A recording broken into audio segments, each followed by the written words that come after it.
നാടിനൊപ്പം നാട്ടാർക്കൊപ്പം. Red Carpet. Stay tuned for your favorite celebrity. Good evening, namaskaram and welcome to Red Carpet with RJ Elikutty. എല്ലാ ദിവസവും എല്ലാ പ്രാവശ്യവും റെഡ് കാർപ്പറ്റിൽ ഓരോരോ ഗസ്റ്റ് ആയിട്ടാണ് ഞാൻ വരാറുള്ളത്. പക്ഷേ ഇന്നത്തെ ഗസ്റ്റിനെ പരിചയപ്പെടുത്താനായിട്ട് ഞാൻ കുറച്ച് എക്സൈറ്റഡ് ആണ് കേട്ടോ. ബിക്കോസ് ഇതൊരു മിടുക്കി കൂട്ടുകാരിയാണ് ആൻഡ് ഫസ്റ്റ് മൂവിയിലൂടെ തന്നെ കേരള സ്റ്റേറ്റ് അവാർഡ് വീട്ടിൽ കൊണ്ടുവന്നിട്ടുള്ള തന്മയ കുട്ടിയാണ് ഇന്ന് വിശേഷങ്ങളൊക്കെ പറയാനായിട്ട് റെഡ് കാർപ്പറ്റിൽ നമ്മുടെ കൂടെ ജോയിൻ ചെയ്യുന്നത്. Thanmaya Sol. So welcome to red carpet Thanmaya കുട്ടി. Hello welcome. ഹായ്. അപ്പൊ എന്തൊക്കെയാണ് വിശേഷങ്ങളൊക്കെ? കറന്റ് വിശേഷങ്ങളിൽ തന്നെ നമുക്ക് സ്റ്റാർട്ട് ചെയ്യാം. കറന്റ് വിശേഷങ്ങൾ ഇപ്പോ ഞാൻ ലാസ്റ്റ് ചെയ്തത് വേട്ട എന്ന സിനിമയിലായിരുന്നു. അപ്പൊ അതിൽ രജനീകാന്ത് സാറിന്റെ കൂടെയും അമിതാഭ് ബച്ചൻ സാറിന്റെ കൂടെ ഒരു റോൾ ചെയ്യാൻ പറ്റി. അപ്പം അത് ഭയങ്കര സന്തോഷമുണ്ട്. അതാണിപ്പോ ലേറ്റസ്റ്റ് ആയിട്ടുള്ള വർക്ക്. പിന്നെ 200 എന്ന് പറഞ്ഞൊരു സിനിമ ചെയ്തിരുന്നു. അതൊരു കുട്ടികളുടെ ചിത്രമാണ്. അപ്പൊ അതിന്റെ ഡയറക്ടറിന് അവാർഡ് ഉണ്ടായിരുന്നു, ക്രിട്ടിസ്റ്റ് അവാർഡ് ഉണ്ടായിരുന്നു. അങ്ങനെ കുറെ സന്തോഷങ്ങൾ. ഓക്കെ, അതാണ് മൂവി വേൾഡ് വിശേഷം. ഞാൻ പേഴ്സണൽ വിശേഷമാണ് ചോദിച്ചത്. എനിക്കറിയാം ഈ വർഷം 10th കയറാൻ പോകുന്ന കുട്ടിയാണെന്നുള്ളത്. അപ്പൊ എങ്ങനെയാണ് 10th കയറാനായിട്ട് എക്സൈറ്റഡ് ആണോ? 10th അതെ, എക്സൈറ്റഡ് ആണ്. എന്ന് പറയുമ്പോ പാരന്റ്സും ഫ്രണ്ട്സും റിലേറ്റീവ്സ് ഒക്കെ പറയുന്നത് നമുക്ക് ടേണിംഗ് പോയിന്റ്, അതിന്റെതൊക്കെ ആയിട്ടുള്ള ഒരു എക്സൈറ്റ്മെന്റ്സ് ഉണ്ട്. ഭയങ്കര എന്താണ് ഈ 10th എന്നൊക്കെയുള്ള അറിയാനുള്ള ഒരു ആകാംക്ഷയോട് ആഗ്രഹം. അതെ. ഓക്കെ, അപ്പൊ എന്തായാലും ഈ ടേണിംഗ് പോയിന്റ് എന്ന് പറയുന്നതിന്റെ ആ ഒരു പ്രഷർ ഇപ്പോഴേ കിട്ടി തുടങ്ങിയോ? പ്രഷറായിട്ട് അങ്ങനെയൊന്നും ഇല്ലെന്ന് തോന്നുന്നു. എനിക്കൊന്നും സാധാരണ കണക്ക് തന്നെ തോന്നുന്നത്. പക്ഷെ ഇടയ്ക്കൊക്കെ ഇങ്ങനെ 10th ആണ് എന്ന് പറയുന്നുണ്ട്. പക്ഷെ അങ്ങനെ പ്രഷറൊന്നും ഇല്ല, കുഴപ്പമില്ല. നന്നായി പോകും. ക്ലാസ് തുടങ്ങിയില്ല. അപ്പം ഞാൻ ഗവൺമെന്റ് സ്കൂളിലാണ് പഠിക്കുന്നത്. അപ്പൊ സ്റ്റേറ്റ് സിലബസിനൊന്നും ക്ലാസ് തുടങ്ങിയിട്ടില്ല. അപ്പൊ ഇങ്ങനെ ക്ലാസ് തുടങ്ങിയാലും ശിവൻകുട്ടി സാർ ഇങ്ങനെ പറഞ്ഞായിരുന്നു 2 ആഴ്ച തുറന്നുള്ള പഠനമില്ലെന്നൊക്കെ. അപ്പൊ അങ്ങനെ ഫുൾ ആ രീതിയിലൊക്കെ എക്സൈറ്റഡ് ആണ്. ആ ക്ലാസ് ഒക്കെ എങ്ങനെ ആയിരിക്കും എന്നൊക്കെ. തന്മയ ആൻഡ് നമ്മൾ ഈ ഒരു മൂവി വിശേഷങ്ങളിലേക്ക് വരുമ്പോൾ തന്മയ കുട്ടീനെ നമുക്ക് എല്ലാവർക്കും ഭയങ്കരമായിട്ട് പരിചയമായത് ആ സ്റ്റേറ്റ് അവാർഡ് കിട്ടിയെന്ന് അറിഞ്ഞിട്ട് നമ്മളൊരു വീഡിയോ വന്നിട്ടുണ്ടായിരുന്നു അല്ലെ? സ്കൂളിൽ നിന്ന് ഇങ്ങനെ വൈകുന്നേരം നടന്നു വന്നുകൊണ്ടിരിക്കുന്ന ഒരു വീഡിയോ വൈറൽ ആയപ്പോഴത്തേക്കുമാണ് ആരാണ് കുട്ടി Thanmaya okay state award winner best child actress എന്നൊക്കെ പറഞ്ഞിട്ട് ആ ഒരു മൊമെന്റിനെ പറ്റി ഒന്ന് പറയാവോ? അത് അടിപൊളിയായിരുന്നു. അത് ഞാൻ ഇങ്ങനെ വിചാരിച്ചില്ല എനിക്ക് കിട്ടുമെന്നൊന്നും. അപ്പൊ ഞാൻ അന്ന് സ്കൂളിൽ പോയി, യൂഷ്വലായിട്ട് സ്കൂളിൽ പോയപ്പോ തിരിച്ചു വരാനടുത്ത് ഇങ്ങനെ പറയുന്നതാ വീഡിയോ. അപ്പൊ അങ്ങനെ ഞാൻ പ്രതീക്ഷിക്കാതെ കിട്ടിയതിന്റെ സന്തോഷമായിരുന്നു. അപ്പൊ അങ്ങനെ നമ്മുടെ ഒരു ഫാമിലി ഫ്രണ്ട് അങ്കിളാണ് ആ വീഡിയോ ഷൂട്ട് ചെയ്ത്. അങ്ങനെ അതിങ്ങനെ വൈറലായെന്ന് എല്ലാവരും പറഞ്ഞു. അത് സന്തോഷമായിരുന്നു. അത് ഭയങ്കര ഒരു മാജിക് വേൾഡിലായിരുന്നു. ഇങ്ങനെ പെട്ടെന്ന് സ്റ്റേറ്റ് അവാർഡ് കിട്ടി, എല്ലാരും വീട്ടിലേക്ക് ന്യൂസ്, അങ്ങനെ കുറെ ആൾക്കാർ വരുന്നു, എല്ലാരും അപ്രീഷിയേറ്റ് ചെയ്യുന്നു. അപ്പൊ ഭയങ്കര സന്തോഷമായിരുന്നു. ഓക്കെ, അപ്പൊ നമുക്കറിയാം വളരെ യങ് ഏജിലാണ് ഇത്രയും വലിയൊരു റെക്കഗ്നൈസേഷൻ കിട്ടുന്നത് അല്ലേ?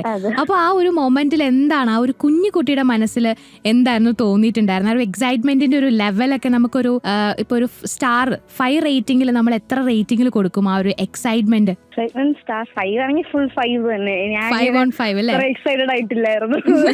ഞാൻ ഇങ്ങനെ വിചാരിച്ച പോലെ ഇല്ലായിരുന്നു. അപ്പൊ ഞാൻ വേറൊരു സ്വപ്ന ലോകത്തായിരുന്നു. ഇങ്ങനെ അവാർഡൊക്കെ കിട്ടി, അയ്യോ എനിക്ക് തന്നെയാണോ കിട്ടിയത് എന്നുള്ള രീതിയിൽ ഞാൻ ഒട്ടും പ്രെഡിക്റ്റ് ചെയ്തില്ലായിരുന്നു. അപ്പൊ അങ്ങനെ ഫുൾ 5. അങ്ങനെ ഫുൾ ഓൺ ഹാപ്പി ആയിരുന്നു. അപ്പൊ നമുക്കറിയാം വഴക്കിന് വേണ്ടിയിട്ടാണ് കിട്ടിയിട്ടുണ്ടായിരുന്നത്. അപ്പൊ വഴക്ക് എന്ന് പറയുന്ന മൂവിയിലേക്ക് എങ്ങനെയാണ് ആ ഒരു എൻട്രി ഉണ്ടായിരുന്നത്? വഴക്ക് അച്ഛൻ അതിൽ അസോസിയേറ്റ് ഡയറക്ടർ ആയിരുന്നു. അപ്പം അത് ചന്ദ് സാറായിരുന്നു അതിന്റെ ഡയറക്ടർ. അപ്പൊ സാർ ഇങ്ങനെ വേറൊരു ആവശ്യത്തിന് വീട്ടിലേക്ക് വന്നപ്പോ എന്നിങ്ങനെ കാണുന്നത്, അങ്ങനെ ആണ് വഴക്കിലേക്ക് കാസ്റ്റ് ചെയ്യുന്നത്. ഓഡീഷൻ ഉണ്ടായിരുന്നു. അങ്ങനെ അച്ഛൻ അസോസിയേറ്റ് ആയത് കൂടെയാണ് ഞാൻ വഴക്കിലോട്ട് വന്നത്. പക്ഷെ എന്നാലും സാറ് പറഞ്ഞു ഞാൻ നന്നായി ചെയ്യുന്നെങ്കിൽ മാത്രമേ എടുക്കുള്ളൂ. അങ്ങനെയാണ് സാറിന്റെ അടുത്താണ് നന്ദി പറയേണ്ടത് ഇപ്പൊ അവാർഡ് കിട്ടിയതിനും എല്ലാത്തിനും. തന്മയ ഈ ഒരു മൂവിയിലൂടെ ആയിരുന്നു അല്ലെ വേട്ടയാറിലേക്ക് ഒരു എൻട്രി ഒക്കെ ലഭിച്ചിട്ടുണ്ടായിരുന്നത്. ആൻഡ് വഴക്കായിരുന്നു ശരിക്കും പറഞ്ഞിട്ടുണ്ടെങ്കിൽ തന്മയുടെ ലൈഫിലെ ഒരു ടേണിംഗ് പോയിന്റ് എന്ന് നമുക്ക് പറയാം അല്ലെ? വഴക്ക് കാരണമാണ് വേട്ടയാറിൽ ഉള്ള ഓപ്പർച്യൂണിറ്റി കിട്ടിയത്. ഞാനവിൽ സാർ ഇങ്ങനെ പറഞ്ഞിട്ടുണ്ടായിരുന്നു വഴക്കും ഉണ്ടായിരുന്നു, അങ്ങനെയാണ് വിളിച്ചതെന്നൊക്കെ. അപ്പം ബ്ലെസ്ഡ് ആണ് വഴക്ക് എന്ന സിനിമ ആദ്യമായിട്ട് ചെയ്യാൻ പറ്റിയതിനാണ് അവാർഡ് കിട്ടിയത്. ഓക്കെ, അപ്പൊ ബേസിക്കലി ഈ വഴക്ക് എന്ന് പറയുന്ന മൂവിനെ പറ്റി ഒന്ന് പറയാവോ? എന്തായിരുന്നു ആ ഒരു മൂവിയിൽ ചെയ്തിട്ടുണ്ടായിരുന്നത്? എന്ത് ക്യാരക്ടർ ആയിരുന്നു? And how it differentiate from ശരിക്കുമുള്ള തന്മയ കുട്ടി? ഓക്കെ, വഴക്കില് എന്റെ ക്യാരക്ടർ, എന്റെ പേര് താരാന്നാണ്. ഞാനകത്ത് ഡെഫായിട്ടാണ് അഭിനയിച്ചത്. അപ്പം എനിക്ക് വെച്ച് പാടായിരുന്നു. പക്ഷെ എന്നാലും സനൽ സാറിന്റെ ട്രെയിനിങ് കാരണമാണ് ഭയങ്കര അടിപൊളിയായത്. പിന്നെ കനി കുസൃതി ചേച്ചിയുടെയും അസീസൻ മങ്ങാട് അങ്കിളുടെയും മകളായിട്ടായിരുന്നു അഭിനയിച്ചത്. അപ്പം ആ ക്യാരക്ടർ ഭയങ്കര, ഞാൻ ചിത്ര എന്ന് പറഞ്ഞ വേട്ടയാൻ ചെയ്ത ക്യാരക്ടറും എന്റെ ലൈഫും ഭയങ്കര സിമിലർ ആണ്. പക്ഷെ വഴക്കിലുള്ള കുട്ടിയും ഞാനും ഭയങ്കര ഡിഫറെന്റ് ആയിട്ട് എനിക്ക് തോന്നിയിട്ടുണ്ട്. അപ്പം പക്ഷെ അത് കുറച്ചും കൂടെ എനിക്ക് ക്യാരക്ടർ ആവാൻ പറ്റിയ സാറിന്റെ ഹെൽപ്പ് കൊണ്ടാണ്. എനിക്കൊന്ന് സാർ മോൾഡ് ചെയ്തെടുത്തു എന്നെ. അങ്ങനെയാണ് സ്റ്റേറ്റ് അവാർഡ് കിട്ടാനുള്ള ലെവലിലേക്ക് വന്നതല്ലേ? ആ ഒരു ലെവലിലേക്ക് വന്നതെന്ന് സാറിന്റെ ആ ഒരു ട്രെയിനിങ്ങോട് കൂടി ആയിരുന്നു അല്ലേന്ന്? അതെ അതെ അതെ, എക്സാക്ട്ലി. യെസ്. അപ്പൊ എന്തായാലും വഴക്കില് പറഞ്ഞു സംസാരിക്കുന്നില്ല, അല്ലെങ്കിൽ ഡയലോഗുകൾ ഒന്നും ഇല്ലാതെയാണ് ആ ഒരു മൂവിയില് അഭിനയത്തിലൂടെയാണ് എക്സ്പ്രസ് ചെയ്തിരിക്കുന്നത് എല്ലാ കാര്യവും. അപ്പം ആ ഒരു ഇമോഷൻസ് ഒക്കെ എങ്ങനെയാണ് അഭിനയത്തിലൂടെ എക്സ്പ്രസ് ചെയ്യാനായിട്ട് സാധിച്ചിട്ടുണ്ടായിരുന്നത്? അത് ഭയങ്കര ടഫ് ആയിട്ട് തോന്നിയിരുന്നു. 5 വർഷം മുമ്പ് ഇറങ്ങിയ ചെയ്ത സിനിമയാണ് ഞാൻ. അപ്പം ആ ടൈമില് സാറ് പറയുന്ന കണക്ക് ചെയ്തു. ഞാൻ ഫുൾ സാറിന് വേണ്ടി സാറ് പറഞ്ഞ കണക്ക് ചെയ്തു. അതേ കണക്ക് വന്നു. ഞാൻ പറഞ്ഞില്ലേ, അപ്പൊ ഞാൻ എന്ന് പറയുമ്പോ അടുത്തൊരു സെറ്റ് സാറിന്റെ ഒരു സെറ്റിൽ വർക്ക് ചെയ്യാൻ പറ്റിയ തന്നെ ഭയങ്കര ബ്ലെസ്സിങ് ആണ്. ഭയങ്കര ഒരു കടൽ കണക്കായിരുന്നു. കുറെ പഠിക്കാൻ പറ്റി, കുറെ എക്സ്പീരിയൻസ് കിട്ടി ടൊവിനോ സാറിന്റെ കൂടെ. അപ്പൊ ഭയങ്കര അടിപൊളിയായിരുന്നു. ഓക്കെ, അപ്പം എന്തായാലും ഈ ഒരു ആക്ടിങ് കരിയറിലേക്ക് വരുന്നത് ചേച്ചിയുടെ ഒരു ഷോർട്ട് ഫിലിമിൽ അഭിനയിച്ചുകൊണ്ടാണല്ലേ തന്മയാ?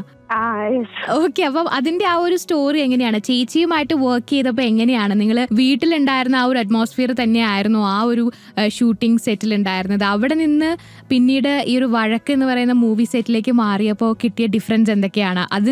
അതിനുശേഷം പിന്നീട് ഈ സൂപ്പർ ലെജൻസിന്റെ ഒക്കെ കൂടെയുള്ള ഒരു വലിയ സെറ്റിലേക്കാണ് പിന്നെ വേട്ടയാൻ മൂവിയിലേക്ക് മാറുമ്പോൾ ഉണ്ടായിരുന്നത്. അപ്പൊ ആ ഒരു ഡിഫറൻസ് അല്ലെങ്കിൽ ആ ഒരു ജേർണി എങ്ങനെയായിരുന്നു മൊത്തത്തില്? അങ്ങനെ ചോദിച്ചാൽ എനിക്കറിയത്തില്ലായിരുന്നു ഇങ്ങനെ അഭിനയിക്കും എന്നൊക്കെയുള്ള സംഭവം. അത് ഞാൻ വഴക്ക് വന്നപ്പോഴാണ് ഞാൻ റിയലൈസ് ചെയ്തത്.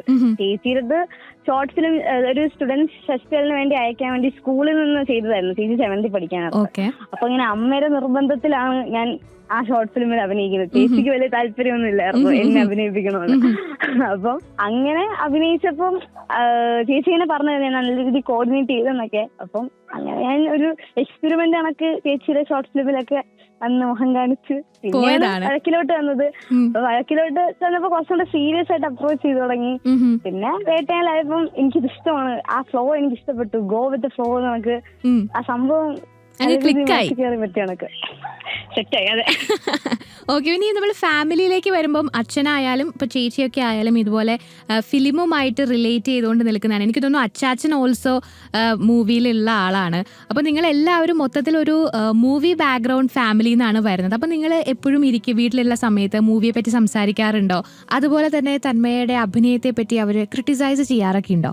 അതെ, അതാണ് എപ്പോഴും നടക്കാറുള്ളത്. ഇപ്പൊ നമ്മളെ വീട്ടില് എല്ലാരും സിനിമ കാണാനും സിനിമ ഇഷ്ടപ്പെടുന്ന ഒരു ഫാമിലിയാ. അപ്പം നമ്മളെ വീട്ടിൽ ഏറ്റവും സിനിമ കാണുന്ന അമ്മയാ. അപ്പൊ അമ്മ സിനിമ കാണുന്നതുകൊണ്ട് അമ്മ ഭയങ്കര സപ്പോർട്ട് ചെയ്യും. അമ്മ ഇങ്ങനെ എല്ലാ സിനിമയും കാണും. അപ്പം നമ്മള് മിക്ക സമയത്തും സംസാരിക്കുന്ന സിനിമയെ കുറിച്ചായിരിക്കും. ഇങ്ങനെ ഇത് തന്നെ ഞാൻ വല്ലതും ചെയ്താലും അച്ഛൻ ചെയ്താലും ചേച്ചി ചെയ്താലും എല്ലാത്തിനും കുറച്ച് ക്രിട്ടിസൈസ് ചെയ്യും. അമ്മയായാലും നമ്മൾ അങ്ങോട്ടായാലും. അപ്പം എന്തെങ്കിലും തെറ്റുണ്ടെങ്കിൽ വീട്ടിൽ തന്നെ അത് പറഞ്ഞ് മനസ്സിലാക്കി തരും, അല്ലെങ്കിൽ അത് ശരിയാണെങ്കിൽ. അപ്പം അങ്ങനെ ഒരു നല്ലൊരു സപ്പോർട്ടിങ് ഫാമിലി കിട്ടിയതിന് നല്ല സന്തോഷമുണ്ട്. അമ്മയാണ് ഏറ്റവും സപ്പോർട്ട് ചെയ്യുന്നത്. അമ്മയാണ് അപ്പൊ ഏറ്റവും ഒരു ബിഗ്ഗസ്റ്റ് ചിയർ ലീഡർ എന്നൊക്കെ നമുക്ക് വേണമെങ്കിൽ പറയാം അല്ലേ? ഇപ്പം നിങ്ങളുടെ ഒരു ഓൾ ഫാമിലി നമ്മളൊരു മൂവി ആക്കുവാണെന്ന് വിചാരിക്കാം. അപ്പൊ തന്മയക്കുട്ടി ആ ഒരു മൂവി ഡയറക്ട് ചെയ്യാനുള്ള ഒരു പ്ലാനിലൊക്കെയാണ്. അപ്പൊ അച്ഛനും അമ്മയ്ക്കും ചേച്ചിക്കും അച്ചാച്ചനും ഒക്കെ ആയിട്ട് ഓരോ റോള് കൊടുക്കാനായിട്ട് പ്ലാൻ ചെയ്യും. അപ്പൊ എങ്ങനെയായിരിക്കും അതൊന്ന് ഡിഫറൻഷിയേറ്റ്, അല്ലെങ്കിൽ എങ്ങനെയായിരിക്കും ആ ഒരു കാസ്റ്റിംഗ് നടത്താനായിട്ട് പോവാ? ഓ നൈസ്, ഞാൻ സൂപ്പർ ഹീറോ മൂവി ആയിട്ട് ചെയ്യാം. എല്ലാ ആൾക്കാരും അവഞ്ചേഴ്സ് ഒക്കെ കണക്ക്, അവഞ്ചേഴ്സ് ഒക്കെ ആവണ്ട, കുറച്ച് സൂപ്പർ ഹീറോസ് കണക്ക് അവരെല്ലാവർക്കും ഓരോ സൂപ്പർ പവേഴ്സ് കൊടുക്കും. ഓക്കെ, അങ്ങനെ. എന്നാലും നമ്മൾ അച്ഛന് ഏത് സൂപ്പർ പവർ കൊടുക്കണം എന്നായിരിക്കും ആഗ്രഹിക്കുന്നത്? ആർക്കൊക്കെ എങ്ങനെയൊക്കെ? അതെ, അച്ഛനും അമ്മയ്ക്കും ചേച്ചിക്കും ഒക്കെ എങ്ങനത്തെ സൂപ്പർ പവർ കൊടുക്കണം എന്നായിരിക്കും? അങ്ങനെ ചോദിച്ചാൽ ഞാൻ ബാറ്റ്മാൻ ആവും. ഓക്കെ, റീസൺ ചോദിക്കാമോ? നമുക്ക് എന്തോ വൈ ബാറ്റ്മാൻ എന്ന് ചോദിക്കാവോ? അപ്പൊ പറയൂ, എക്സ്പ്ലനേഷൻ തരൂ. ഞാൻ എന്റെ ഫ്രണ്ട്സ് ഗ്രൂപ്പിൽ, എന്റെ പിയർ ഗ്രൂപ്പിൽ ഞാൻ എന്നെ ബാറ്റ്മോൻ എന്നാണ് അറിയപ്പെടുന്നത്. ഓക്കെ, അതിന്റെ ബാക്കിൽ അപ്പൊ എന്തെങ്കിലും ഒരു സ്റ്റോറി ഉണ്ടാവുമല്ലോ? സ്റ്റോറി എന്ന് പറയുമ്പോ ഭയങ്കര വിയേർഡ് സ്റ്റോറിയാണ്. ഞാൻ ഇങ്ങനെ ഇപ്പൊ ക്യാമ്പിനൊക്കെ പോയായിരുന്നു, ഒരു ഫിലിം ക്യാമ്പ്, ചലച്ചിത്ര അക്കാദമി നടത്തിയ ഫിലിം ക്യാമ്പിന് പോയായിരുന്നു. അപ്പം അവിടെ നൈറ്റ് എല്ലാരും ഇറങ്ങിയപ്പോ ഞാൻ ബാറ്റ്മാൻ ആയിട്ട് ഇറങ്ങി, എല്ലാരും പേടിപ്പിച്ചു ഫുൾ. അങ്ങനെ ഓരോ സ്റ്റോറീസ് ഇങ്ങനെ അങ്ങനെയായിട്ട് ഹ്യൂമറായിട്ട് എല്ലാരും സിറ്റി സേവ് ചെയ്യാൻ വേണ്ടി ഇവിടുത്തെ തിരുവനന്തപുരത്തെ ചന്തോളം സേവ് ചെയ്യാൻ ഞാൻ വരും. ഓ വാവ്, അത് കൊള്ളാം. അപ്പൊ എന്തായാലും നമ്മുടെ ഒരു മിന്നൽ മുരളി പോലെ മിന്നൽ തന്മയ, മിന്നൽ ബാറ്റ്മോൻ അല്ലേ? ബാറ്റ്മോൻ. ഓക്കെ, ഇനി അച്ഛനാണെങ്കിൽ എന്ത് കൊടുക്കും? അച്ഛൻ തോറാകാം. അച്ഛൻ മറ്റേ ഗോഡ് ഓഫ് തണ്ടർ കണക്ക് തോറാവട്ടെ, സ്പൈഡർമാൻ ആവട്ടെ. അമ്മ ഹൽക്കായിരുന്നെങ്കിൽ കൊള്ളായിരിക്കും. അമ്മ ഹൽക്കിന്റെ അത്രയും പവർ ഉണ്ടെങ്കിൽ. ഓ വാവ്, സൂപ്പർ. എന്തായാലും അമ്മമാരെന്ന് പറയുമ്പോ എപ്പോഴും സൂപ്പർ പവർ ഉള്ള ആളുകളാണ്. എന്നാലും ഹൾക്ക് കൊള്ളാം, അടിപൊളി, എനിക്ക് ഇഷ്ടപ്പെട്ടു കാസ്റ്റിംഗ്. അമ്മയ്ക്ക് ഹൽക്കിന്റെ അത്രയും anger issues, I M always angry എന്ന് പറയുന്ന കണക്ക്. ഓക്കെ. പിന്നെ അച്ചാച്ചൻ അയൺമാൻ ആയ കൊള്ളായിരിക്കും. സ്വീറ്റ്, അത് കൊള്ളാം, അതെനിക്ക് ഇഷ്ടപ്പെട്ടു കേട്ടോ. സ്വീറ്റ് അച്ചാച്ചന് നമുക്ക് അയൺമാൻ തന്നെ കൊടുക്കാം അല്ലേ? അതെ അതെ. ഓക്കെ, അപ്പം ആ ഒരു കാസ്റ്റിംഗ് ഒക്കെ അടിപൊളിയായിട്ടുണ്ടായിരുന്നു. ഇനി നമ്മൾ വീണ്ടും ഈ ഒരു മൂവി വേൾഡിലേക്ക് വരുമ്പോഴത്തേക്കും എനിക്കറിയാം, വേട്ടയാൻ മൂവിയിലേക്ക് അഭിനയിക്കുന്ന സമയത്ത് വളരെ ക്ലോസ് ആയിട്ടുള്ള കുറച്ച് ഫ്രണ്ട്സിനോട് മാത്രം പറഞ്ഞിട്ടാണല്ലേ അഭിനയിക്കാൻ പോയിട്ടുണ്ടായിരുന്നത്. അപ്പൊ എന്തായാലും ടീച്ചേഴ്സിന്റെ അടുത്തും പെർമിഷൻ ചോദിച്ചായിരുന്നു. അല്ലാതെ മൂവിന്ന് അവിടെ നിന്ന് തന്നെ പറഞ്ഞിട്ടുണ്ട്, ആർക്കും ഇങ്ങനെ പുറത്ത് പറയരുത് ഞാൻ ഇങ്ങനെ ചെയ്യുന്നുണ്ടെന്ന്, മീഡിയ അടുത്ത് പ്രത്യേകിച്ച് പറയരുത് എന്നൊക്കെ പറഞ്ഞായിരുന്നു. അപ്പൊ അങ്ങനെ ആർക്കും പറയാതെയാണ് സീക്രട്ട് ആയിട്ടാണ് അഭിനയിക്കാൻ പോയത്. യെസ്, അങ്ങനെ സീക്രട്ട് ആയിട്ട് അഭിനയിക്കാൻ പോയിട്ട് അങ്ങനെ ബിഗ് സ്ക്രീനിൽ നമ്മുടെ തന്മയ കുട്ടിയെ കണ്ടതിന് ശേഷം ആഫ്റ്റർ ദാറ്റ് ആ ഒരു ലൈഫ് എങ്ങനെയുണ്ടായിരുന്നു? ഒരു സെലിബ്രിറ്റി ലെവൽ ട്രീറ്റ്മെന്റ് ആയിരുന്നോ ഫ്രണ്ട്സും അതുപോലെ തന്നെ ടീച്ചേഴ്സും ഒക്കെ സ്കൂളിൽ ചെന്നപ്പോ തന്മയ കുട്ടിക്ക് തന്നിട്ടുണ്ടായിരുന്നത്? അങ്ങനെ ചോദിച്ചാ എനിക്കൊന്ന് സ്റ്റേറ്റ് അവാർഡിന് ശേഷം എന്റെ ലൈഫ് ചെറുതായിട്ടൊന്ന് മാറിയിട്ടുണ്ടെന്ന് തോന്നിയിട്ടുണ്ടായിരുന്നു. അപ്പൊ ഇങ്ങനെ വേട്ടയിൽ അഭിനയിച്ചപ്പോഴും ഇങ്ങനെ ആൾക്കാർ ഇങ്ങനെ തിരിച്ചറിയുമ്പോ ഭയങ്കര സന്തോഷമാണ്. പക്ഷെ ഭയങ്കരമായിട്ടില്ല, എന്നാലും എനിക്ക് ഭയങ്കര ഇഷ്ടമാണ് ഇങ്ങനെ ആൾക്കാരിങ്ങനെ റെക്കഗ്നൈസ് ചെയ്യുമ്പോൾ. ഞാൻ അങ്ങോട്ട് ചില അവാർഡൊക്കെ കിട്ടിയ സമയത്ത് ഞാൻ അങ്ങോട്ട് പോയി പറയുമായിരുന്നു, എനിക്കാണ് സ്റ്റേറ്റ് അവാർഡ് കിട്ടിയത് എന്നൊക്കെ പോയി പറയുമായിരുന്നു. എനിക്കിഷ്ടമാണ് ഈ പ്രോസസ്, ആൾക്കാർ തിരിച്ചറിയുന്നതൊക്കെ. സന്തോഷമാണ് ഇങ്ങനെ ആൾക്കാർ തിരിച്ചറിയുമ്പോഴും സംസാരിക്കുമ്പോഴും അങ്ങനെ. ഓക്കെ, അപ്പൊ നേരത്തെ തന്മയക്കുട്ടി പറയുന്നുണ്ടായിരുന്നു വേട്ടയാനിലെ ചിത്ര എന്നുള്ള ക്യാരക്ടർ റിയൽ ലൈഫ് തന്മയുമായിട്ട് വളരെയധികം റിലേറ്റ് ചെയ്തുകൊണ്ട് നിൽക്കുന്ന ഒരു ക്യാരക്ടറാണ് എന്നുള്ളത്. പക്ഷെ അതിൽ നിന്നും വ്യത്യസ്തമായിട്ടുള്ള ഒരു ക്യാരക്ടറാണ് വഴക്കിൽ ചെയ്തിട്ടുണ്ടായിരുന്നത്. ആൻഡ് ഇരുനിറത്തിലേക്ക് വരുമ്പോഴും ഡിഫറെന്റ് ആയിട്ടുള്ള ഒരു ക്യാരക്ടറാണ് അല്ലേ ചെയ്തിരിക്കുന്നത്? യെസ്. അപ്പൊ അങ്ങനെ ഡിഫറെന്റ് ആയിട്ടുള്ള ക്യാരക്ടേഴ്സ് കൈകാര്യം ചെയ്യുമ്പോഴത്തേക്കും അതിനുള്ളൊരു ബാക്കിലുള്ള പ്രിപ്പറേഷൻസും അതുപോലെ തന്നെ ടെൻഷൻ തോന്നാറൊക്കെ ഉണ്ടോ? അങ്ങനെ വെച്ചാ എന്റെ ഒരു വലിയൊരു ആഗ്രഹമാണ് കുറെ ക്യാരക്ടേഴ്സ് ചെയ്യണമെന്ന്. എന്ന് പറയുമ്പം ഞാൻ ഇവിടെ പറഞ്ഞിട്ടുണ്ട്, ഇപ്പം എനിക്ക് ഒരു ടൈമിൽ ഖുറേഷ് എബ്രഹാം ആയിട്ട് പിന്നെ പെട്ടെന്ന് ഡിങ്കൻ ആവണമെന്നൊക്കെ ആഗ്രഹമുണ്ട്. എനിക്ക് ഒരു എല്ലാ വേയിലുള്ള ആൾക്കാരെയും ക്യാരക്ടർ ചെയ്യണമെന്ന് ഭയങ്കര ആഗ്രഹം. എല്ലാ എക്സ്ട്രീംസും ട്രൈ ചെയ്യണമെന്ന് ആഗ്രഹമുണ്ടല്ലേ? ട്രൈ ചെയ്യണമെന്ന് ഭയങ്കര ആഗ്രഹമാണ്. ഞാൻ ഇപ്പൊ ചെയ്തിട്ടുള്ള എല്ലാം ഒരേ കണക്കാണെന്ന് എനിക്ക് എപ്പോഴും തോന്നിയിട്ടുണ്ട്. അപ്പം എന്തോ എല്ലാം ഒരു ലിങ്ക്ഡ് ആയിട്ടാണ് തോന്നിയിട്ടുണ്ട്. അപ്പം എനിക്ക് ഇനിയും മറ്റേ സൂപ്പർ ഹീറോസ് എല്ലാ ടൈപ്പ് ക്യാരക്ടേഴ്സ് ചെയ്യണമെന്ന് ഭയങ്കര ആഗ്രഹമാണ്. എന്നാലും ഏറ്റവും കൂടുതൽ മനസ്സിൽ കണ്ടിട്ടുള്ള ഒരു ഡ്രീം റോൾ എന്തായിരിക്കും?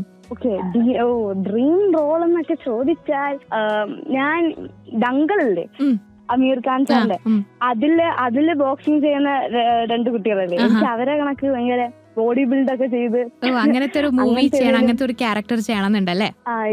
അപ്പൊ എന്തായാലും അത് നടക്കട്ടെ, നാവ് പൊന്നാവട്ടെ, ഞാൻ ആശംസിച്ചിരിക്കുന്നു. ഇനി നമ്മളൊരു ക്രിയേറ്റീവ് കോർണറിലേക്കൊക്കെ വരുമ്പോഴത്തേക്കും അതർ ദാൻ ഈ ഒരു അഭിനയം എന്താണ് ഇഷ്ടമുള്ളത്? സ്റ്റോറീസ് എഴുതാനൊക്കെ ഇഷ്ടമുണ്ടോ, അല്ലെങ്കിൽ വരയ്ക്കുന്നുണ്ടോ, അങ്ങനെ എന്തെങ്കിലും ഒക്കെ വേറൊരു എക്സ്ട്രാ കരിക്കുലർ കാര്യങ്ങൾ ചെയ്യാൻ പോവാറുണ്ടോ? അഭിനയം ക്രിയേറ്റീവ് ആയിട്ടാണോ ചോദിക്കുന്നത്? ക്രിയേറ്റീവ് ആയിട്ട് അതർ ദാൻ ദിസ് ഈ അഭിനയം എന്താണ് ചെയ്യാറുള്ളത്? അങ്ങനെ ചോദിച്ചാ ഞാൻ പാടത്തൊന്നുമില്ല, വരയ്ക്കും ചെറുതായിട്ടൊക്കെ. ഞാൻ ഭയങ്കര എന്ന് പറയുമ്പോ എല്ലാത്തിനും ഗുഡ് അല്ല, പക്ഷെ എന്നാലും എല്ലാം ചെറുതായിട്ട് എല്ലാത്തിലും കൈ വെക്കാറുണ്ട് ഞാൻ അല്ലേ? എല്ലാം ചെറുതായിട്ട് തുടങ്ങിയൊക്കെ വെക്കാറുണ്ട്. അത് കൊള്ളാം, അതെന്തായാലും അടിപൊളിയായിട്ടുള്ള ഒരു കാര്യമാണ്. അപ്പം എന്തിലേക്കെങ്കിലും കറക്റ്റ് ആയിട്ട് ഫോക്കസ് ചെയ്യാനായിട്ട് താല്പര്യപ്പെടുന്നുണ്ടോ? ഇതിനെക്കാട്ടിലും ഒക്കെ എപ്പോഴും ആക്ടിങ് തന്നെയാണ് പ്രയർ ആക്കി വെച്ചിരിക്കുന്നത് അല്ലേ? ഫ്യൂച്ചർ എന്ത് ചെയ്യണം അങ്ങനെ? അതെ അതെ, ഇൻ ഫ്യൂച്ചറിലേക്ക് എന്തായാലും ഒരു ആക്ടർ ആവണം എന്നുള്ളത് മനസ്സിലുള്ള ഒരു കാര്യം തന്നെയായിരിക്കും, പ്രൈം ഇമ്പോർട്ടന്റ് ആയിട്ടുള്ള ഒരു കാര്യം. അതർ ദാൻ നമ്മളൊരു ഒരു കരിയർ സ്വിച്ച് നടത്തണം എന്ന് ആഗ്രഹിക്കുന്നുണ്ടെങ്കിൽ എങ്ങനെയായിരിക്കും? പ്ലാൻ ബി കണക്കോ? അതെ, പ്ലാൻ ബി കണക്ക് എന്താണുള്ളത്? എന്റെ പ്ലാൻ ബി ആണ് ആക്ടിങ്. ഓഹോ, അപ്പൊ പ്ലാൻ എ എന്താണ്? പ്ലാൻ എ അങ്ങനെ ആർക്കും പറഞ്ഞിട്ടില്ല. എങ്ങനെ സ്വന്തമായിട്ട് ഡേ ഡ്രീം ചെയ്യുന്നൊക്കെ ഒരു പ്ലാൻ ഉണ്ട്, അത് റിവീൽ ആക്കിയിട്ടില്ല. ഓക്കെ, എന്നാൽ അത് ടോപ്പ് സീക്രട്ട് ആയിട്ട് ഇരിക്കട്ടെ.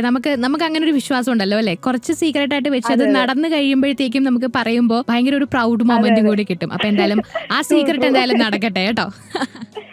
Thank you. ഇപ്പൊ എന്തായാലും നമ്മൾ ചെറിയൊരു റാപ്പിഡ് ഫയർ ഫൺ സെഗ്മെന്റിലേക്ക് പോവാണ്. പ്രത്യേകിച്ചൊന്നുമില്ല, ഞാൻ ചിലപ്പോൾ ഓരോ ക്വസ്റ്റ്യൻ ഒക്കെ ആയിട്ടും ചോദിക്കുന്നത്. അപ്പൊ ഏറ്റവും ഫസ്റ്റ് മനസ്സിലേക്ക് വരുന്ന എന്താണോ അതങ്ങ് പറയാം, അത്രേ ഉള്ളൂ കേട്ടോ. ഫേവറേറ്റ് ആക്ടർ ഓർ ആക്ട്രസ്, മലയാളത്തിലോ അല്ലെങ്കിലോ? Rajinikanth. Okay. And movies or cartoon? Movies or cartoon? Movies. Okay. Rainy day or sunny day shoot? Rainy day. Okay. Pizza or Kerala sadya? Kerala sadya. Acting or a surprise holiday with your best friends? Okay, acting. Okay. A moment you will never forget from a film set? Set with Rajini sir and Amitabh Bachchan. ഇപ്പോ Vettaiyan movie സെറ്റിലെ രജനി സാറിന്റെ കൂടെയും അതുപോലെ തന്നെ അമിതാഭ് ബച്ചൻ സാറിന്റെ കൂടെയുള്ള വിശേഷങ്ങളിലേക്കായിരുന്നു നമ്മൾ പോയിക്കൊണ്ടിരുന്നത്. എങ്ങനെ ഉണ്ടായിരുന്നു ആ രണ്ട് ലെജൻസിനെ ഇതാ ഇങ്ങനെ നേരിൽ രണ്ട് കണ്ണിന്റെ മുന്നിൽ നമ്മളെല്ലാവരും ആഗ്രഹിക്കുന്ന ഒരു കാര്യമാണ്. ഇങ്ങനെ കാണുമ്പോൾ എന്തായിരുന്നു തന്മയ കുട്ടിയുടെ മനസ്സിൽ തോന്നിയിട്ടുണ്ട്? കുറെ ലഡു പൊട്ടിയിട്ടുണ്ടാവും എനിക്കറിയാം. ആ ലഡു പൊട്ടി എത്ര ലഡു പൊട്ടിയെന്നാണ് എനിക്ക് അറിയേണ്ടത്. സത്യം പറഞ്ഞാൽ ഈ ഏറ്റവും കൂടുതൽ ഞാൻ വെയിറ്റ് ചെയ്ത പാട്ട് രജനി സാറിനോടെ അമിതാഭ് ബച്ചന്റെ കൂടെ സാറിന്റെ ആ സീനായിരുന്നു. കാരണം ഡയറക്ടർ സൈഡിൽ നിന്ന് നമുക്ക് 2 weeks ട്രെയിനിങ് ഉണ്ടായിരുന്നു ഇവരോടുള്ള സീൻ മാത്രം. അപ്പം കാരണം അവരെ എക്സോസ്റ്റ് ചെയ്യാൻ പറ്റില്ല. അപ്പൊ അങ്ങനെ കുറെ ട്രെയിൻ ചെയ്തു. എന്നാ പോയി അഭിനയിച്ചാൽ മതി, അവരെ കണ്ടാൽ മതി എന്നുള്ള രീതിയിൽ നിൽക്കുമായിരുന്നു. അങ്ങനെ ഫസ്റ്റ് ഡേ ബോംബെ വെച്ചായിരുന്നു ഫസ്റ്റ് സിനിമയുടെ ഷൂട്ട് തന്നെ എന്റെ രജനി സാറിനോടെ അമിതാഭ് ബച്ചൻ സാറിനോടെ ആയിരുന്നു. അപ്പോ അവരോട് തന്നെ ചെയ്തപ്പോ എന്റെ റിലേ കട്ടായി. ലൈറ്റും ആ സെറ്റപ്പും വലിയ ക്യാമറയും 2 വലിയ സ്റ്റാർസും എന്റെ കൂടെ ഉണ്ടായിരുന്ന അപ്പൊ വാസന്തി ഗുരു ആയിരുന്നു എന്റെ അമ്മയായിട്ട് അഭിനയിച്ച ഏജന്റ് ടീന എന്ന് പറഞ്ഞ വിക്രമത്തിലൊക്കെ ഉണ്ടായിരുന്നു. അപ്പം മാമിന്റെ കൂടെ ആയിരുന്നു. അപ്പൊ ഞാൻ ഫസ്റ്റ് അവർ രണ്ടുപേരും കണ്ടപ്പോ എന്റെ കണ്ണ് നിറഞ്ഞു, ഫുൾ ഇമോഷണൽ ആയി ഡേ ഡ്രീം ചെയ്യാൻ തുടങ്ങി. അത് ഭയങ്കര മെമ്മറബിൾ ആണ്. സ്വന്തമായിട്ടൊന്ന്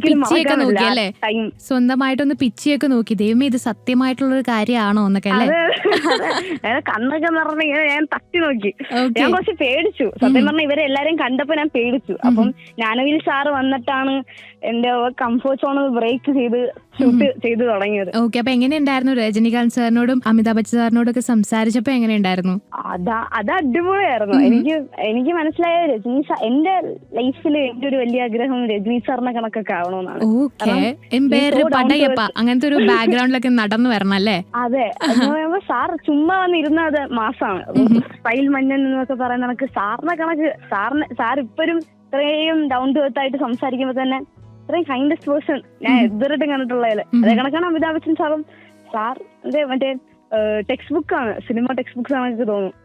ഭയങ്കര ഒരു മൊമെന്റ് തന്നെയായിരുന്നു അല്ലെ? ഇപ്പം ഒരുപാട് പെൺകുട്ടികൾ, അതായത് തന്മയ കുട്ടിയുടെ ഏജിലുള്ളവരൊക്കെ ഈ ഒരു മൂവി ഇൻഡസ്ട്രിയിലേക്ക് വരാനായിട്ട് ആഗ്രഹിക്കുന്ന ഒരുപാട് പേരുണ്ടാവും. അപ്പം ഈ ഒരു ചെറിയ നാളുകൊണ്ട് തന്നെ ഒരുപാട് എക്സ്പീരിയൻസ്, കാരണം ഭയങ്കര മെച്ചുവേർഡ് ആയിട്ടാണ് 10th പഠിക്കുന്നതെങ്കിൽ പോലും നമ്മുടെ തന്മയ കുട്ടി നമ്മളോട് സംസാരിക്കുന്നത്. അപ്പോൾ ഈ ഒരു ഇൻഡസ്ട്രിയിലേക്ക് കടന്നു വരാനായിട്ട് ആഗ്രഹിക്കുന്ന ചെറിയ കുട്ടികളുണ്ടാവും. അവരോട് എന്താണ് തന്മയ കുട്ടിക്ക് പറയാനുള്ളത് ഇത്രയും നാളത്തെ ഒരു എക്സ്പീരിയൻസിൽ? അങ്ങനെ ചോദിച്ചാൽ ഞാൻ ഇൻഡസ്ട്രിയിൽ എത്തിയോന്നൊന്നും എനിക്ക് അറിയത്തില്ല. എനിക്ക് സ്റ്റിൽ ക്വസ്റ്റ്യൻ മാർക്കാണ്. എനിക്കൊന്ന് അത് പറയാൻ വേണ്ടി ഒരു അത്രയ്ക്ക് ഹൈറ്റിൽ എത്തിക്കാണില്ല ഞാൻ. എനിക്ക് ഇനിയും സിനിമയിൽ വർക്ക് ചെയ്യണം, ഇനിയും സിനിമകളിൽ വർക്ക് ചെയ്ത് നല്ല നല്ല ഡയറക്ടേഴ്സിന്റെ വർക്ക് ചെയ്യണം എന്നൊക്കെയാണ് ആഗ്രഹം. ഞാൻ ഒരിക്കലും അങ്ങനെ ഒരു അഡ്വൈസ് കൊടുക്കാനുള്ള ഒരു പ്രായം എത്തിക്കാണില്ല, അല്ലെ പ്രായമല്ല, ഒരു സ്റ്റേജ് എത്തിയില്ലെന്ന് തോന്നുന്നു. ഓക്കെ. അപ്പൊ എന്തായാലും വീണ്ടും ഒരു മെച്ചുവേർഡ് ആയിട്ടുള്ള ആൻസർ തന്നെ എന്നെ തളർത്തി കളഞ്ഞിരിക്കുകയാണ്. എങ്ങനെയാണ് ഇത്രയും ഗ്രൗണ്ടഡ് ആയിട്ട് നിൽക്കാനായിട്ട് പറ്റുന്നത്? ഇത്രയും സ്പോട്ട് ലൈറ്റ് ഒക്കെ നമ്മുടെ, കാരണം ഇപ്പൊ ഞാൻ കാര്യമായിട്ട് പറഞ്ഞാണ്, നമ്മുടെ സ്റ്റേറ്റ് അവാർഡ് കിട്ടാന്നൊക്കെ പറയുന്ന അത്ര നിസ്സാര കാര്യമല്ല, അതും ഫസ്റ്റ് മൂവിയിൽ തന്നെ. എങ്ങനെയാണ് ഇങ്ങനെ ഇത്രയും ഗ്രൗണ്ടഡ് ആയിട്ട് നിൽക്കാൻ പറ്റുന്നത് തന്മയക്കുട്ടി? അങ്ങനെ ചോദിച്ചാൽ ഞാൻ പറഞ്ഞില്ലേ, സ്റ്റേറ്റ് അവാർഡ് കിട്ടേണ്ട ഒരേ ഒരു കാരണം സനൽകുമാർ ശേഷൻ സാറായിരുന്നു. ഓക്കെ. സാറ് കാരണമാണ് എപ്പോഴും വിശ്വസിക്കും സാറിന്റെ ഒരു ആ സിനിമ. എനിക്ക് ഫസ്റ്റ് സിനിമ വഴക്ക് വന്ന സിനിമ തന്നെ കിട്ടിയത് കൊണ്ട് പിന്നെയുള്ള സിനിമയ്ക്ക് എത്ര എക്സ്പോഷർ കിട്ടി. അപ്പം അതിപ്പോഴും സാറിന്റെ ഒരു ഹെൽപ്പ് കൊണ്ടും, പിന്നെ അതേ കണക്ക് ഫാമിലി, ഇപ്പൊ തന്നെ അച്ഛൻ, ചേച്ചി, അമ്മ, ഇത്രയും സപ്പോർട്ട് ഫാമിലി ഉണ്ടായതുകൊണ്ടും എല്ലാത്തിനും ഞാൻ ബ്ലെസ്ഡ് ആണ് ഇങ്ങനെ ഒരു അറ്റ്മോസ്ഫിയർ കിട്ടിയതിന്. എനിക്ക് തോന്നുന്നു ഇത്രയും ചെറിയ പ്രായത്തിൽ ഇത്രയും ലെജൻസിന്റെ കൂടെ പെട്ടെന്ന് അഭിനയിക്കാൻ വേറെ ആർക്കെങ്കിലും സാധിച്ചിട്ടുണ്ടോ എന്ന് എനിക്കറിയില്ല. കാരണം ടോവിനോ ചേട്ടന്റെ കൂടെയാണ് ഏറ്റവും ആദ്യത്തെ മൂവിയിലേക്ക് വരുന്നത്. ആൻഡ് കനി കുസൃതി മാം ഉണ്ടായിരുന്നു, പിന്നെ ദാ മഞ്ജു മാം, പിന്നെ ദാ നമ്മുടെ രജനീകാന്ത് സാറ്, അമിതാഭ് ബച്ചൻ സാറ്. ഇങ്ങനത്തെ ഒരു ഭയങ്കര ഒരു ലക്കി പേഴ്സൺ ആണ് തന്മയക്കുട്ടി. അപ്പം മഞ്ജു വാര്യറിന്റെ കൂടെയും ടോവിനോന്റെ കൂടെയൊക്കെയുള്ള എക്സ്പീരിയൻസ് എങ്ങനെയായിരുന്നു? അവർ രണ്ടുപേരും അടിപൊളിയായിരുന്നു. എനിക്ക് ഭയങ്കര ഇഷ്ടപ്പെട്ട മഞ്ജു മാം ആണ്. മഞ്ജു മാം രജനി സാറിന്റെ കണക്ക് തന്നെയാണ്. മഞ്ജു മാം ഭയങ്കര കൈൻഡാണ്. നമ്മളിങ്ങനെ എപ്പോ കണ്ടാലും അമ്മേനൊക്കെ കാണുമ്പോൾ മാം എണീസിന്ന് കാര്യമൊക്കെ പറയും. അപ്പൊ മഞ്ജു മാം ലേഡി സൂപ്പർ സ്റ്റാർ എന്ന് പറയണ്ട, സൂപ്പർ സ്റ്റാർ തന്നെയാണ് മാം. അങ്ങനെ ഒരു സ്റ്റീരിയോടൈപ്പ് കൊടുക്കേണ്ട ആവശ്യമില്ല. മഞ്ജു മാം അടിപൊളിയാണെന്നാ എനിക്ക് ഏറ്റവും ഇഷ്ടപ്പെട്ട. ഇപ്പൊ ഞാൻ വർക്ക് ചെയ്തിട്ടുള്ള എനിക്ക് എല്ലാ ലേഡീസ് ആക്ടേഴ്സിനെ ഭയങ്കര ഇഷ്ടമാണ്. ഇപ്പം കനി കുസൃതി ചേച്ചി ആവട്ടെ, മഞ്ജു മാം ആവട്ടെ, ഇവരോടൊക്കെ വർക്ക് ചെയ്യാൻ പറ്റിയതിന് ഭയങ്കര സന്തോഷമുണ്ട്. റെഡ് കാർപ്പറ്റ് ആണ് കേട്ടുകൊണ്ടിരിക്കുന്നത്. കൂടിയുള്ളത് ഞാൻ ആഴ്ച ഏലിക്കുട്ടിയാണ് കേട്ടോ. അപ്പൊ ഇന്നത്തെ ഈ ഒരു ദിവസം നമ്മുടെ കൂടെ ഗസ്റ്റ് ആയിട്ടുള്ളത് സ്റ്റേറ്റ് അവാർഡ് വിന്നർ തന്മയ സോളാണ്. നമ്മുടെ തന്മയ കുട്ടീനെ പറ്റി എല്ലാവർക്കും അറിയാത്ത ഒരു ഫൺ ഫാക്ടർ ആയിട്ടുള്ള ഒരു സീക്രട്ട് എന്തായിരിക്കും? എന്നെ കുറിച്ച് അറിയാത്ത ഫൺ ഫാക്ടർ ഓക്കെ, അതിപ്പോ എന്തായിരിക്കും ഞാൻ അങ്ങനെ ആലോചിച്ചിട്ടില്ല. ഓക്കെ, എനിക്ക് മാത്സിനൊക്കെ ഫുൾ മാർക്കാണ്. അതാരടുത്തും പറയാറില്ല, അതുകൊണ്ട് അതെല്ലാരും അറിഞ്ഞോളൂ. എനിക്ക് മാത്സിനൊക്കെ ഫുൾ മാർക്കാണ്, ഞാൻ മാത്സിന് പുലിക്കുട്ടിയാണ് എന്നുള്ളത് അല്ലേ. സാധാരണ എല്ലാരും പറയുന്നത് മാത്സ് ടഫ് സബ്ജക്റ്റ് ആണ് എന്നുള്ളതാണ്. വേറെ ഒന്നും ചോദിക്കരുത്, മാത്സ് മാത്രമേ ഉള്ളൂ, മാത്സിന് എനിക്ക് ഫുൾ മാർക്കാണ്, എല്ലാരും അറിയാന്നൊക്കെ. എനിക്ക് ഈ എന്താ പറയാ, സ്റ്റേറ്റ് അവാർഡ് കിട്ടിയ കാര്യം നിങ്ങൾ അറിഞ്ഞിട്ടില്ലെങ്കിലും ഈ ഒരു കാര്യം മാത്രം ഓർത്ത് വെക്കുക എന്നൊക്കെ അല്ലേ. ഓക്കെ, ഇപ്പൊ തന്മയ കുട്ടിക്ക് ഒരുപാട് ഫാൻ ബേസ് ഉണ്ടായിട്ടുണ്ട്, കുട്ടീനെ എല്ലാവർക്കും ഇഷ്ടമാണ്.